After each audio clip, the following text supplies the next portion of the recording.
Fala pessoal, tudo bem?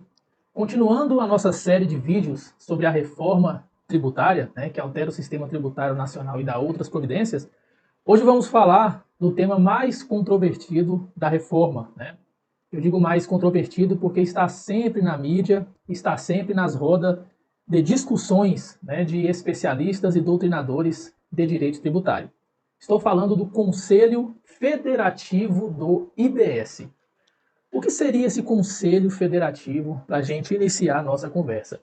Esse conselho ele está sendo criado para gerir esse novo imposto, que é o Imposto sobre Bens e Serviços, IBS, de competência dos estados, DF e municípios. É bom que você entenda que a CBS, que também está sendo criada, ela não será gerida por esse conselho. A CBS é de competência da União e por ela será arrecadada e fiscalizada. Agora, quanto ao IBS, como nós vimos, um novo imposto de competência plurifederativa, onde nós temos a competência de todos os 27 estados, dos mais de 5.000 municípios e o Distrito Federal, a PEC criou esse conselho para gerenciar esse novo imposto. Então, nessa aula, nós veremos tudo que está no texto da PEC sobre esse conselho federativo. E já adianto, muito provavelmente, nós teremos que refazer essa aula posteriormente, porque como a PEC está em discussão no Senado, um dos pontos de consenso que haverá uma ou outra mudança é no Conselho Federativo, especialmente por pleito dos próprios governadores e também dos senadores. Então vamos lá. Nós vamos dividir nossa aula em características do Conselho Federativo, competência e obrigações. Assim você vai ter uma visão ampla de tudo que está na PEC sobre esse Conselho Federativo. Entenda a ideia geral desse conselho. Como nós temos um imposto compartilhado entre todos os estados e todos os municípios do Distrito Federal, esse conselho está aqui em cima, onde ele vai gerir toda a arrecadação, fiscalização e gestão desse imposto. Ou seja, quando o contribuinte for pagar esse IBS, ele não vai pagar para o estado X ou o estado Y. Ele vai recolher esse imposto para o Conselho Federativo. E esse Conselho Federativo, na sua gestão da arrecadação e de compartilhamento, vai restituir o que for crédito para o contribuinte e vai repassar para o estado de destino da operação o seu IBS devido. Perfeito? Então vem comigo. Características do Conselho Federativo. Esse Conselho Federativo ele é uma entidade pública sob regime especial, com independência técnica, independência administrativa, orçamentária e financeira. E aqui está a grande crítica a esse conselho, uma das. Porque, como você pode verificar, e muitos até comentam que esse conselho chega a se assemelhar a um quarto poder. Por quê? Por essas 4 independências que a Constituição lhe está atribuindo. Independência técnica, ou seja, esse conselho ele vai normatizar, ele vai estar responsável por toda a regulamentação infralegal e até mesmo legal do IBS sem interferência política. Independência administrativa, esse conselho vai ter a sua gestão administrativa sem interferência, podendo fazer concurso público para os seus servidores. Independência orçamentária, esse conselho vai ter a competência de propor o seu orçamento, de elaborar o seu orçamento. E competência financeira, esse conselho terá independência para gerenciar os seus recursos. Percebe? Então veja só.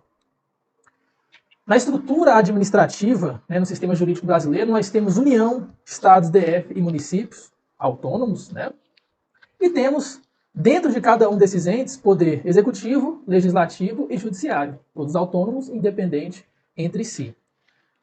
Responda para mim, onde esse conselho se encaixa na estrutura administrativa da República Federativa do Brasil? É uma resposta que ninguém consegue responder. Ninguém consegue responder. Não é uma autarquia, porque uma autarquia, geralmente, ela é vinculada a um ministério, sem relação de subordinação. Não é um órgão da administração direta, porque ela não faz parte do estado X, Y, não faz parte da União, não faz parte de nenhum município. Veja, então, que é uma entidade sui generis, né? Está sendo criada, por isso que a PEC já diz que é uma entidade pública sob regime especial, porque ela é sui generis. Atualmente, ela não tem cadeira no atual sistema administrativo brasileiro, perfeito? Então, nós temos União, Estado, DF, municípios, temos os poderes e temos esse conselho, que não tem cadeira no atual sistema. Então, futuramente, né, com a regulamentação desse Conselho Público Complementar, talvez nós tenhamos essa resposta. Característica 2, né? Os conflitos entre os entes federativos e o Conselho serão processados e julgados originalmente no STJ. Então, nós temos que o STJ vai julgar originalmente os conflitos entre estados e municípios e o Conselho, perfeito? As competências exclusivas das carreiras da administração tributária e das procuradorias dos estados serão exercidas no Conselho por servidores efetivos dessas carreiras. Então, nós já temos uma parte da composição desse Conselho, né? Então, esse Conselho contará, né, com a colaboração, com as atribuições dos auditores fiscais, que são servidores das carreiras da administração tributária, auditor fiscal, e os procuradores, né, das procuradorias gerais dos estados. E como nós vimos que esse conselho terá também competência administrativa, ele vai poder fazer, né, concurso público para a área meio, né? Acredito eu, interpretando o texto da Constituição.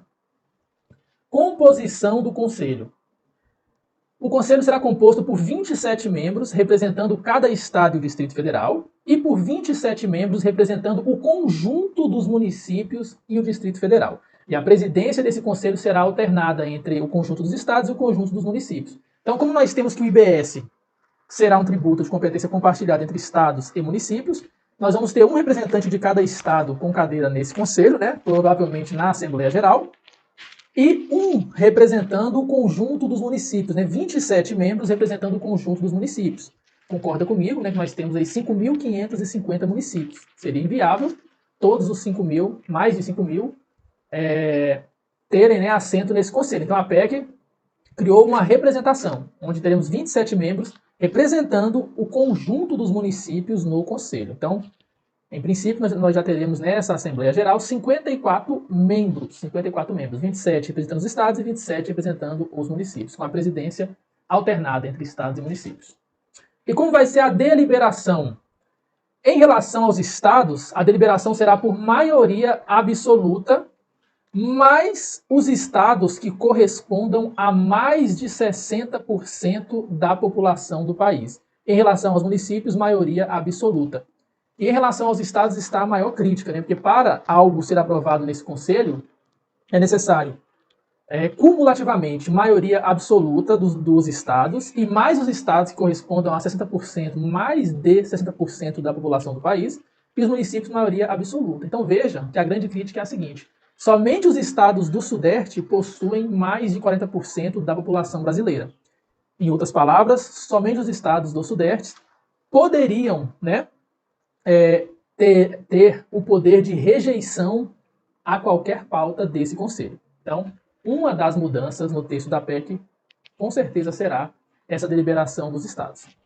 Financiamento desse conselho. Nós vimos que esse conselho ele vai ter autonomia orçamentária e financeira. Então, de onde virá o financiamento? O conselho será financiado por um percentual do próprio IBS, né, de cada ente federativo. Ou seja, o IBS destinado a cada estado e a cada município, um percentual dele será para financiar esse conselho.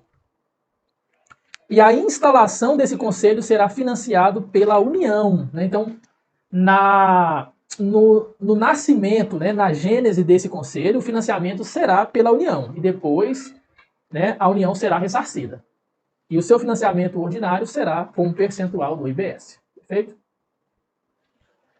Ainda nas características, como se dará o controle externo desse conselho? O controle externo será exercido pelos poderes legislativos dos estados e municípios e pelos tribunais de contas estaduais e municipais. Então veja, né, que o controle externo, que é a cargo do poder legislativo, em cima desse conselho federativo, será exercido por todos os poderes legislativos e tribunais de contas do Brasil, né? Então, todos os poderes legislativos dos 27 estados, dos 5.000 municípios e, além disso, todos os tribunais de contas estaduais e de contas dos municípios. Esse é o controle externo. Passemos agora, né, às obrigações do Conselho. Quais são as obrigações que já estão no texto da PEC para esse Conselho? É a obrigação do Conselho compartilhar informações fiscais com a Administração Tributária da União e PGFN, com vista a harmonizar normas, interpretações e procedimentos relativos ao IBS e à CBS. Veja, na nova tributação sobre o consumo, nós temos IBS e CBS. CBS da União e IBS compartilhado entre estados e municípios. O que, né, nos dá a impressão de um IVA dual. Né? Então, o modelo na Constituição que está previsto é o IVA dual. Entre aspas, né, porque a própria Constituição diz que o IBS e a CBS terão exatamente a mesma matriz de incidência, o mesmo fato gerador, mesma base de cálculo, mesmo sujeito passivo, mesmo regime diferenciado de tributação, mesmo regime favorecido, mesmos benefícios fiscais. Ou seja, serão irmãos gêmeos, né? Não poderão ter diferença de matriz de incidência. Então, por isso que o Conselho tem essa obrigação de compartilhar informações, porque terá, né, uma harmonização entre esse Conselho e a Administração Tributária da União relativa à CBS e à Procuradoria-Geral da Fazenda Nacional. Perfeito? É também obrigação do Conselho reter e repassar aos municípios os valores relativos à cota-parte do IBS. Veja, hoje, cada estado, né, repassa a cota-parte do ICMS aos seus municípios. Veja que a gestão e a arrecadação do IBS não é dos estados, é do Conselho Federativo. Então, o Conselho Federativo que tem essa obrigação de repassar os 25% do IBS estadual para os municípios. Perfeito? Segundo critérios definidos na própria Constituição, que alterou bastante. Agora será 85% por critério populacional, 5% linear para todos os municípios e 10% com base em indicadores socioeducativos. É também obrigação do Conselho fornecer ao Tribunal de Contas da União informação necessária para o cálculo da alíquota de referência do IBS. Né? O IBS terá uma alíquota de referência que será estabelecida pelo Senado Federal, né? E será calculada pelo TCU. Então, essa alíquota de referência será calculada com base em informações que o próprio Conselho irá repassar ao TCU. É também competência do Conselho compensar os saldos credores homologados de ICMS com IBS. Lembra da nossa aula passada? No fim da transição, onde o ICMS será extinto dia 31 de dezembro de 2032 e entra em pleno vigor o IBS, diversos contribuintes ainda terão créditos acumulados, né? Terão créditos acumulados de ICMS. E esses créditos acumulados serão, né, compensados com o IBS pelo prazo, né, de 4 anos se for ativo imobilizado e pelo prazo de 240 meses nos demais casos. E quem vai fazer essa compensação entre saldo credor de ICMS com IBS será o próprio Conselho Federativo. Então veja, né, que os estados perdem praticamente toda gestão e arrecadação e fiscalização sobre esse novo imposto sobre o consumo, né? Já vamos ver ali nas competências desse conselho que toda a competência de fiscalização, arrecadação e gestão será, né, exercida pelo Conselho Federativo e não pelo Estado em si. E agora, né, competências do Conselho Federativo. Vamos ver o que a PEC traz de competência para o Conselho Federativo. Editar normas infralegais sobre temas relacionados ao IBS de observância obrigatória por todos os entes. Mais uma vez, o IBS é de competência dos 27 estados, dos mais de 5 mil municípios em conjunto. Então, quem vai editar normas infralegais será o Conselho Federativo. Né? O IBS será instituído por lei complementar da União, o que é estranho, né? Porque é um tributo de competência dos estados. Então, o IBS será instituído por lei complementar e toda regulamentação do IBS será realizada, né? Será realizado pelo Conselho Federativo com a edição de normas infralegais.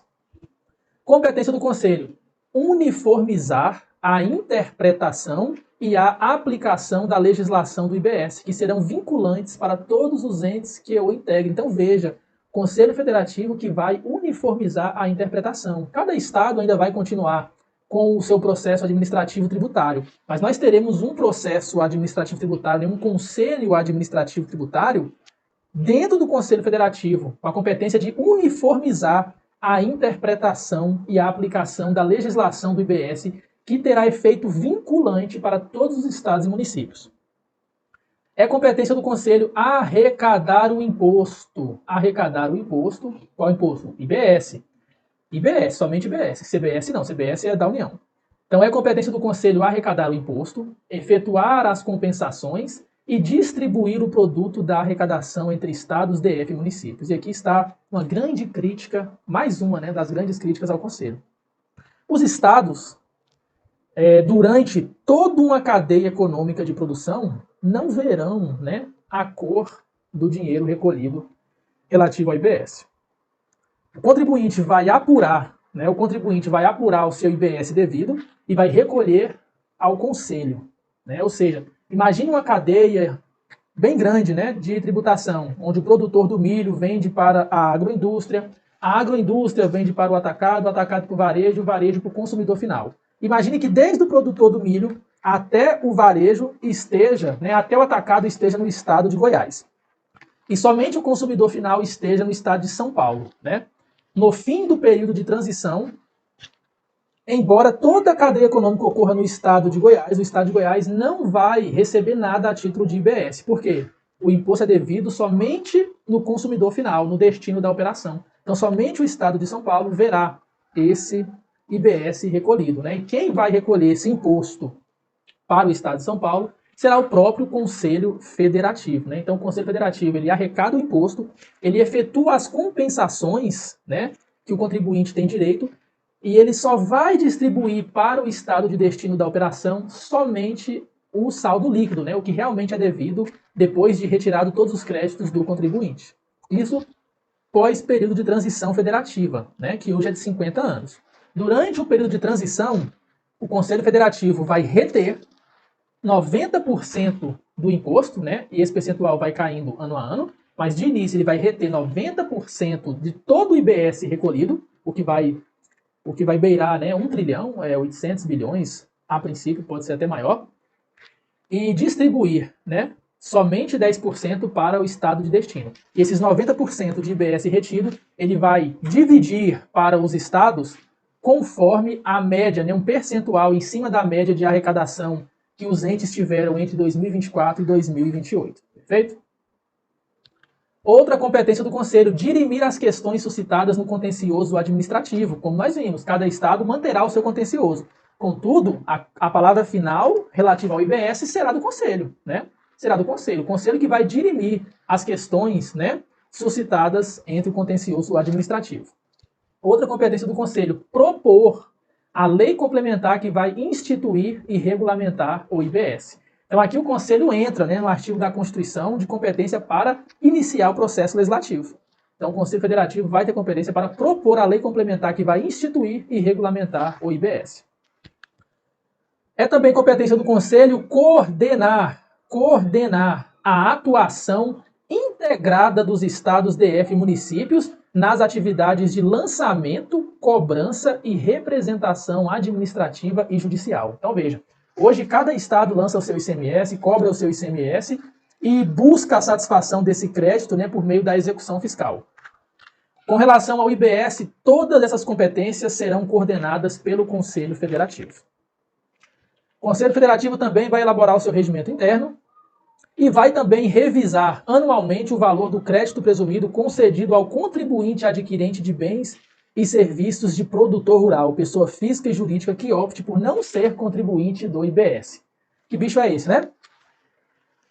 Na PEC, né, nessa reforma tributária, um dos pilares é a proibição de concessão de benefício fiscal, somente aqueles previstos na própria Constituição. E no próprio texto da PEC está previsto a opção pelo produtor rural, pessoa física com faturamento anual de até R$ 3.600.000, optar por não ser contribuinte do IBS. Então, o produtor rural, pessoa física, que opte por não ser contribuinte do IBS, as suas saídas serão não tributadas.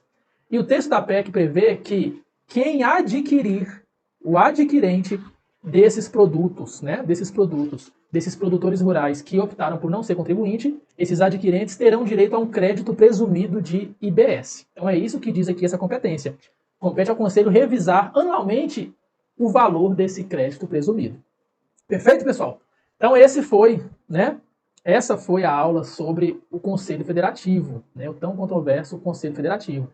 E já me diz aqui nos comentários, né, o que você achou de todas essas competências atribuídas ao Conselho Federativo.